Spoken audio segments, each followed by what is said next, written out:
So I've got a question that I want to, it'll offer us a little bit of structure. But what does someone who doesn't know who you are need to know about your experience of the fitness industry to understand who you are today?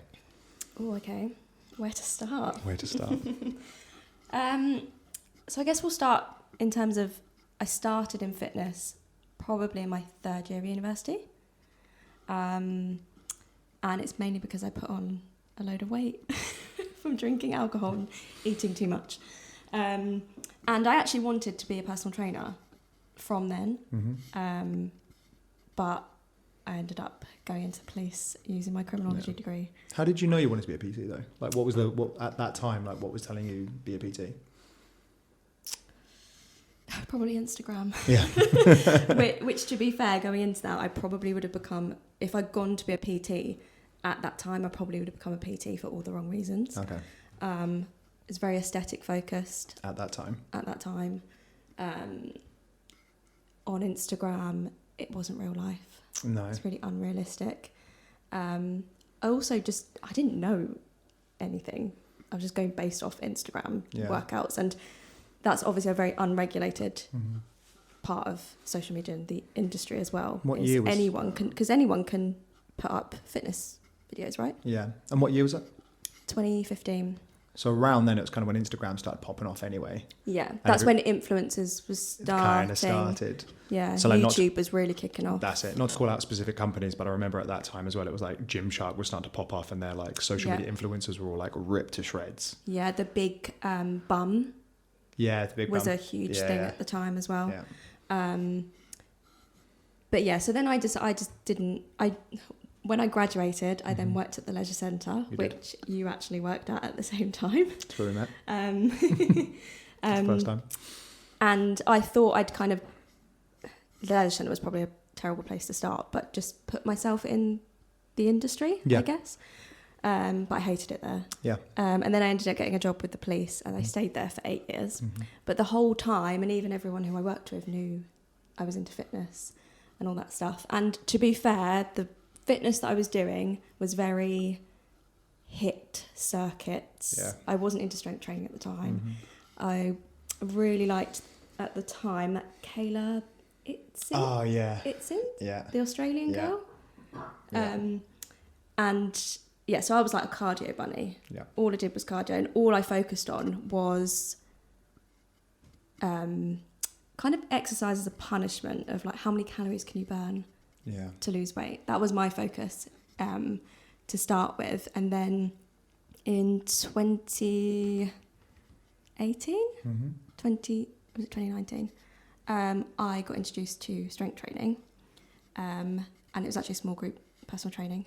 My brother actually was going there, and I was having to drop him off, and I ended up going. And at the time, me and my brother were going through quite a difficult period because my mum had just been diagnosed with a terminal cancer, and that's when my mindset really shifted when it came to fitness, because I'm trying to think of the best way to word it.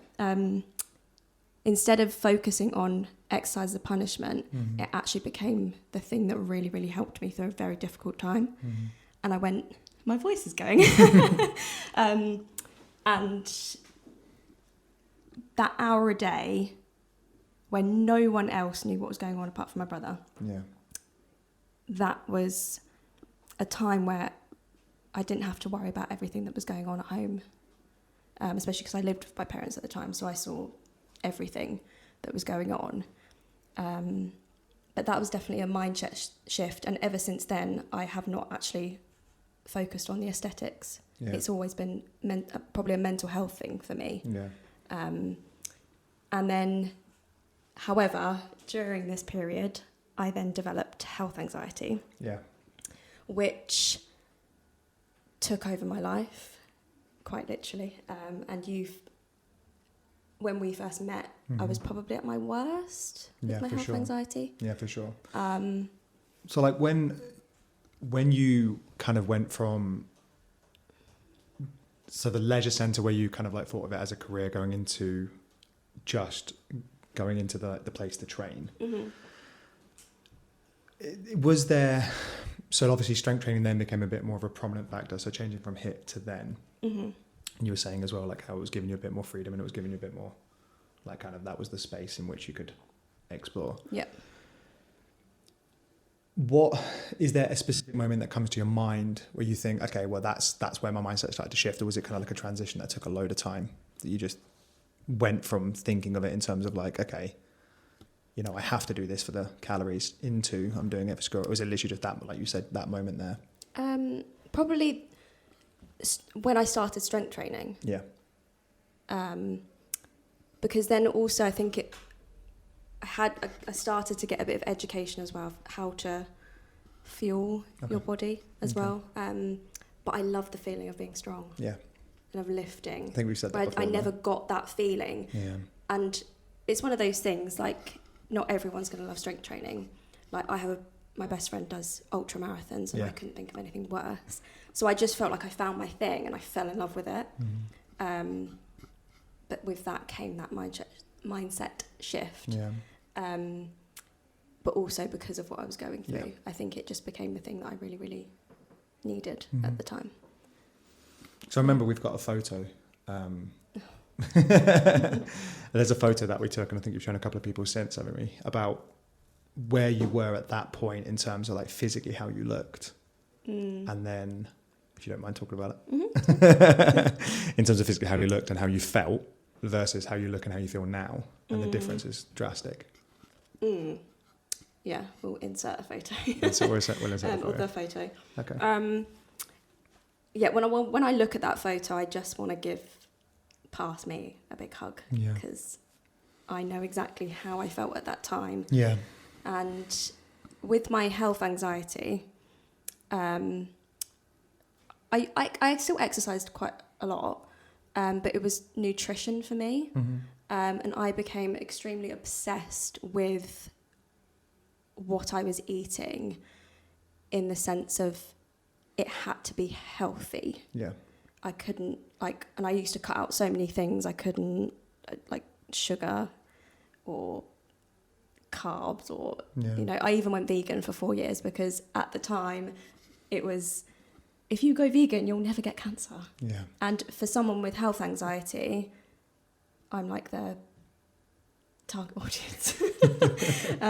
Because it feeds on my health anxiety. Yeah. Hearing that is particularly because cancer is like a huge trigger for me. Mm-hmm. But yeah, I've lost where I was going with that. But yeah, and I got extremely skinny. Yeah. And it made me realise that no matter how small you get, you're not actually going to be happy. No. And that was another mindset shift in terms of changing from aesthetics to actually just eating, or training and exercising and eating for your health. Mm-hmm. But I did take it to the very extreme. Yeah. And yeah, there's certain things I wouldn't even touch. I wouldn't even go out for meals with my friends, because I didn't know what they'd put in the meal and all this stuff. And yeah, it's a lot more nuanced than that, but I was obsessed, and it literally took over my life. And I also had acne at the time. Yeah. Which is something that when we started dating, you hid really well. Do you think? I think so, because I don't remember at that point ever knowing that you had acne. I mean, hid it with makeup, but yeah, it was only after, again, you showed me a photo, and I was like, oh, okay, I had no idea. Absolutely not a clue. Nice. Well done you. Yeah. The thing is, I wouldn't stay at yours, would I? I'd drive home and then... Yeah. But that also fueled my health anxiety, because social media and all that, there was this big thing about naturopathic nutrition, holistic nutrition. That time. Yeah, and acne being an internal problem. Mm-hmm. And I dealt with acne since the age of 14, 15. Right, that's a long time. And I probably only got properly rid of my acne 3-4 years ago. More confident walking around without makeup on. Yeah. I think you said it was maybe a couple of months ago, it was like you would never have imagined yourself walking around somewhere without your makeup on. Oh, God, no. And as much as we take the mickey, when you're Now I just walk around Yeah, looking just walk atrocious, around don't I? yeah. But in comparison to how you were before, you never would have walked around without makeup on your face. No. So you've done really well. But yeah, I found that looking back on it, having acne and then focusing on it being an internal issue, I then also became obsessed with what I was eating, because there's this huge thing about what you're eating affects having acne. Yeah. So then I just became so restrictive. I Yeah. lost so much weight. And that photo makes me feel really, really sad. Because, yeah, and I was suffering with panic attacks at the time. I was diagnosed with panic disorder and health anxiety. And I remember doing a phone call with someone on the NHS, and they had to do a test of kind of what level of health anxiety I had. Yeah. And I was probably like the highest you could possibly get. 10 out of 10 on the answers. But yeah, and it was an awful time, and it's really hard to explain Yeah. if you haven't experienced it. But I'm sure anyone listening who's had panic attacks and anxiety will Yeah. probably very much understand. And you understood from a perspective of My own. your own mental health and what you've been through, but you didn't necessarily understand No. my So- health anxiety. Like, Yeah. there'd be things that I'd get Same coin, different sides. worried about, Yeah. because I became so mindful of what was going on in my body. Any change would trigger me, Yeah. especially at that time when I didn't have my health anxiety under control. You'd be like, what are you talking about? Probably Yeah. just... Yeah. You do say, though, that your brother's the only one that can really, because he understands, obviously, being part of the family. yeah. And you understands how to kind of calm you down. Whereas I'm a bit more like, what's going on? I don't know. He's very good at being like, right, okay, let's be rational. Yeah. Yeah. Yeah, the amount of times I thought I was having a heart attack. And then And Greg's, it's actually just a panic attack. yeah. And Greg's been able to calm you down from it. But yeah, and then I really had to focus on my mental health and my health anxiety. My health anxiety had to get under control before anything, really. And I even, because I wanted to work with a naturopathic nutritionist for acne and all that stuff, and she actually turned me away because she said, I think your health anxiety is too much. She's really good. Yeah, to be fair, at the time Respect I was that. really like, Few- fuck's sake. Fuming. But I really respect the fact, and she noticed the signs. That's really good. And she was like, I think what we're going to do is going to be too triggering for you. And I've lost my train of thought again. I'm so sorry. At least you can look back on that moment and be like, okay, well, actually, someone was kind of looking out for your best interests. Yeah. Because again, by the sounds of it, and it's a bit weird saying this because obviously I've been with you for half of that journey, it just sounds like a lot of the fitness industry, in terms of like what you've experienced, kind of negatively impacted you because it allowed you to obsess over certain things. But then that's also part of your experience, is that you became obsessed over certain things as well. Yeah. So it's kind of like a bit of a catch-22, but at least someone stood up and went, "No, actually, probably not the best moment for you to Yeah. do And that this was thing." probably a turning point for me as well. Do you reckon? When was that? Yeah. How long ago was that? That was... We were dating. Mm-hmm. And by then you'd already A started to few realise your months. signs, you'd had the diagnosis, you'd kind of like gone through. Yeah, I think it was a few months after we started dating, because I remember my brother bought me a little health anxiety workbook, and you used to go through it with me. Yeah, I did, yeah. Yeah. But yeah, and then from there, because it's been 4 years now, I've worked really hard to get over my fears of eating certain things. I pretty much eat anything now, apart from gluten, but that's because I've got a That's a reason for thyroid issue, blah, blah, blah. How's that going to people's houses and saying gluten-free? But yeah, I guess I've been working hard on a more balanced approach. And also, when I was so restrictive, I lost my period, which is not a good sign. Not a good sign. I was over-exercising and under-eating, essentially. Even when I was strength training, I was probably... And that's the thing as well, because it was my saviour when I was going through a difficult time, it was also not good because... And I think I just have a thing where like, I get obsessed with things when, you know... But then I was exercising probably 6 days a week, but like going hard. One, because I loved it. True. But also I wasn't listening to my body, and I ended up losing my period. Yeah. And I body was basically screaming at me, being like, "What the fuck are you doing?" So when was this? Whenabouts was this? So 2019 is when I lost my period. Okay. And then it took probably about two years before I was a regular cycle. Because that's something, again, sorry to interject, but that's something that you've really managed well in the time that I've known you as well, is that you know your cycles so well. I do now, yeah. And you get little messages on your phone to the point where I can pretty much predict where you are in your cycle because of the fact that you've given me insights into where you are in your cycle. Yeah. So you're really good with knowing that, but that's stemmed from you losing your periods. Yeah, yeah. And then I now work with my cycle and my exercise routine. Yeah, you do. So my exercise routine doesn't look the same every week. No. So that's why I've introduced Pilates and things like that, because that has changed the game for me in terms of, and working out 6 days a week all the time just didn't work for me. It probably doesn't work for a lot of people. And the thing is as well, in the mindset when I was like I loved going to the gym, but also probably borderline obsessive, is I'd feel guilty if I didn't go, which isn't good. No. And I didn't prioritise rest. And But it's also tricky though, isn't it? Because like you said, if it's the thing that you love, there's a fine balance between, okay, I love this thing and I really want to go because it's giving me the positive endorphins and the dopamine that I really need at that time. But also understanding that, no, I'm being obsessed with it and I'm going 6 times a week, but I'm absolutely smashing my body. yeah. It's a really hard thing to judge. Yeah, especially when it is the thing that you love. Yeah, and that's why we like to put in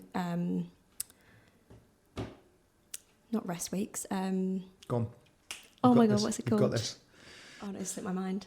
D- Deload weeks. Nailed it. Yeah, because they're really, really important. Yeah. And if I'm not feeling it, I now don't beat myself up. Yeah. Because I used to, especially like, say I was a day out for my period and I wanted to try and get a PB on my deadlift, and I'd get really frustrated because I wouldn't. But I didn't have that connection. Yeah. Like if there was, for example, a testing week on the week where you're on your period, and you're like, right, now I've got to lift my PB because that's what people are telling me to do. Yeah, and unfortunately, that's where sometimes programming doesn't work with women. No, for sure. And that's what I feel quite passionate about, is educating women on exercise and their cycle and to work with it, because we're different to men. You have a 24-hour. Are you? You have a 24-hour cycle. We have a 28-day cycle. Yeah. On average. Like that. But yeah. Yeah. Hell of an experience. Yeah. How do you feel talking about all that? Cathartic. Does it? Yeah. Feel like As a in, release? there's so much I could talk about. Yeah. And go down the nuances and the nitty-gritty of what I've been through. And grief also had a massive impact. Yeah. Because I eventually did lose my mum in 2020. Yeah. And also COVID. Oh God, yeah. Is a whole other thing as Forget well. about Like that, don't we? for someone with health anxiety, Yeah, and then having literally a pandemic around you, like swimming that in was water with based sharks. around health. Yeah. Losing my mum within the pandemic. It was not fun. But yeah, because my health anxiety peaked probably 2021. Yeah. Which is just Honestly. after we met in. We met in 2021. Thank God. The beginning of 2021. I was like doing the maths on that. Then. I was like, shit. Yeah, 2021. So that's when it peaked. Yeah, probably the end of 2021. Yeah. I'm not saying that you exacerbated. Didn't I? Did start dating a PT and they made it worse. No. But then I think our relationship really solidified. Is that the right word? Go for solidified? it. Depends on what word you're going to say next. When I opened up about what I was going through. Yeah. Because I think if maybe we hadn't, and you opened up about My your stuff mental health as well, Mm-hmm. and things you were going through, and I think that probably maybe we wouldn't be where we are now. No, for sure. Which is why I think it's an important question, like what your experience was of, because I mean the fitness industry in a sense is like kind of been such a positive for you because now you're in it. Now you're in the fitness industry. You have to, or you had to. It took me a while. Yeah, I don't want to say you had to go through what you had to go through to get to where you've got, but kind of you did have to go through what you've gone through to get to where you've got, and like all the way through that, you've learned so many key lessons. It's been a process. It's been a hell of a process. It's been a process. I was the classic person. Your book's going to be amazing. Like when I first got into exercise, I was the Mhm. classic person of thinking that a salad with no carbs and fats was what you should be eating. Yeah. To now, To now. where you're the chef in the house. Yeah, and I do eat kind of what I want Mm-hmm. and have a very balanced Mm-hmm. approach to eating, which I didn't think I'd ever get to. So, No, you do. pat on the back Well done. for me. But yeah, women's health is probably where I'm Yeah. most passionate about, Mm-hmm. or just trying to divert people from the disordered Yeah. eating, because Now, is that... I'm not saying that you have to specifically say that it's because of a reason, because it may be because of both, but would you say that's A, because of your experiences, and also B, because of you've been in an industry where the fitness industry is male dominated? So like, I didn't know any of this. I knew it. Obviously, you get the education side of you. I mean, the PT course is only 6 weeks long, so you get an understanding of it. But like, I went to uni, so I'm educated. But I wouldn't necessarily have said that I knew the things that I knew without being with someone that was so passionate about the things that you were to educate me on the things. So there is also an element for me of, are you that passionate about it because you've been in an industry where men kind of have dominated it and haven't thought about this for you? So you have to go and think about it for yourself. Yeah. And now you have to go and educate women because men don't tend to do that. Not Yeah. a lot of men do, not a lot of PTs, because every industry's got crap Yeah. people, right? I mean, you've worked in the police. I'm sure there's been ones that you're just like, this is terrible. But Oh yeah. even working with men in the industry, and you're like, yeah. Yeah. Yeah, I'd say so. It's a mixture That's of a the, long of question, the two. Yeah. Yeah, it's a mixture of the two. Obviously, based on experience, because then I didn't have that. Yeah. I think it's why it took me quite a long time to be able to navigate it and get to Yeah. where I am, Mm-hmm. because it's not a quick fix. Because a lot of No. people think that it is a quick fix, and I remember we spoke about recently about calories. Oh, this is what we said yesterday. Yeah. About that. Yeah, poor lady. And I'm not against counting calories. No. I know that it works Yeah. for people. I can't count calories because I get too obsessed with it. You and me both. And it's just not good for me mentally. But I just remember being part of a small group personal training place, and there was a challenge, Go on. like a shred lose weight challenge thing. A shred And- games. Yeah. And to be fair, looking back on it, I should not have been doing it. Mm-hmm. I didn't need to lose weight.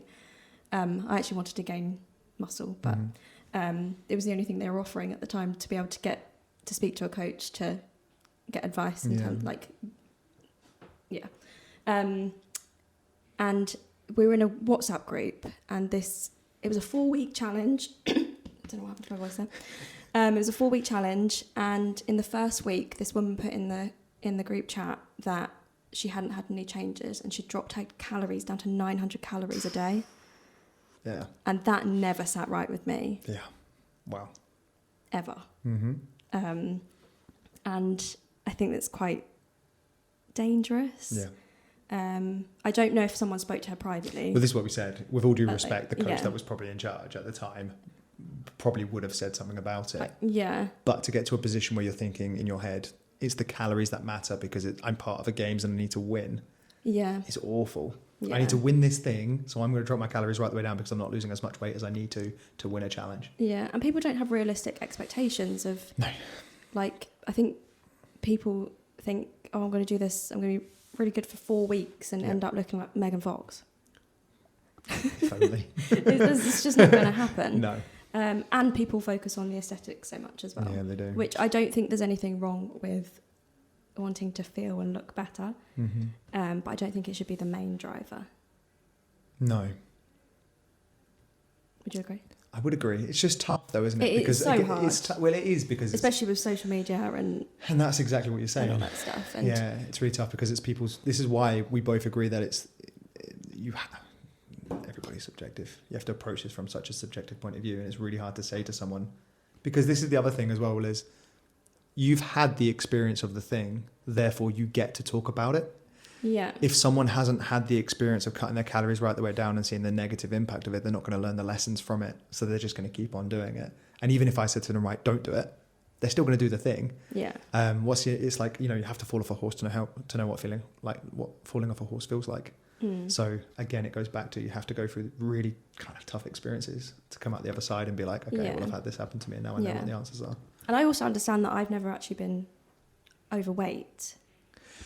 So you don't know I've put weight on. Yeah. But even if you look at the photos, like I look very different, but I am very slim now. Yeah. So I've never experienced being overweight, so I also can't talk for them. But still, you can still offer. They're probably thinking, oh, you're bloody skinny, what are you talking about? Yeah, and I get that a lot as well. Like when people are like, oh, you're only young. Yeah. Oh, you've never been overweight. Yeah. Or you've always been quite big. And you're like, well, yeah, that's true. That doesn't mean I can't see what's going on with you and try and talk about what's going on, what's best for you. Yeah. But there's a whole conversation, I guess, about the media and what it perpetuates. And that's a deep one. Don't really start on that. Yeah. And like I'm quite fortunate that growing up I didn't have that many hang-ups about the way that I looked. But I grew up with a mum who was always at Weight Watchers, always trying a different, like the Atkins diet and all that stuff. And it's interesting because my mum probably thought that it wouldn't affect me. She was just focusing on herself. Passive comments. But passive comments can really affect you in the future. And it probably was when I was 18, 19 that I really started to be quite conscious of what... I've definitely seen it before as well, where parents will say these things in front of their kids to try and be a positive influence. So they're saying things like that to try and make their kids proud of them for doing the thing. Like they'll be like, oh, I've lost 5 pounds at Weight Watchers, which is a way of saying to anybody, like, I've lost 5 pounds, you should be proud of me because I'm proud of myself. So indirectly, like you said, it kind of has an impact anyway. So you can't really win. Yeah. It's a bit hard in it. But yeah, we've definitely come in contact with people who have said those things and, I've lost 10 pounds in front of their kids and then not felt like they're a negative impact, but then you can see that their kids will say certain things as well. Yeah. And that's really sad. That's really sad. Yeah. But again, that goes back to I think it's a lot to do with social media. Yeah. That's a deeper conversation. And also the fact that we live in a world where you want everything now. Yeah. It's the Amazon world. It's the Amazon world. Damn Amazon. Whereas I'd probably say my fitness and my strength, and obviously a byproduct is having a slimmer figure. Yeah. And nutrition obviously plays part in that as well. But that took me 2 years. Yeah. I want to say. Yeah, which people want in 6 weeks. Yeah. That's what I want to educate people, and that's why we don't use before and after. No. Because again, I think we said this yesterday, didn't we? In relation to your experience of that specific type of games. Yeah. From a personal training perspective, yes, of course, we all as PTs want the best for our clients. Of course we do. And we want to see them succeed. But using a short-term motivator to get you to, lose 10 pounds in 6 weeks or lose 20 pounds or lose 2 stone in 6 weeks is fantastic in terms of getting you to do your thing. But it's also a marketing tactic. It's can I use your photos because there's now proof of the thing that we've just done, which works, which serves as a huge negative because I've got, bias now saying, okay, well, I've just done this thing and it's worked for my clients, therefore I'm going to use it again. Yeah. And from a client perspective, they're like, oh, okay, now I need to do that thing every single time it comes around because it's the only way I'm going to lose weight. Yeah. And then obviously for other people that are coming in, they're like, oh, they do this thing that makes me lose weight, so I'm going to go do that thing. What was the percentage, do you think, of people putting on that weight? Back again. Yeah. I can specifically say that there's one person who did that and won it. And won the challenge. And won the challenge. And then they've said openly as well that they lost loads of weight during that challenge, but the weight went back on again. So we didn't actually really learn anything from it? No, it's not a learning objective. It's a marketing tool from an external purpose. As a personal trainer, I can 100% say that because it is. But it does work in terms of getting clients. It does work. It gets you lost weight, but it doesn't at the same time. Interesting. That's the industry, innit? Fucking fitness industry. Oh.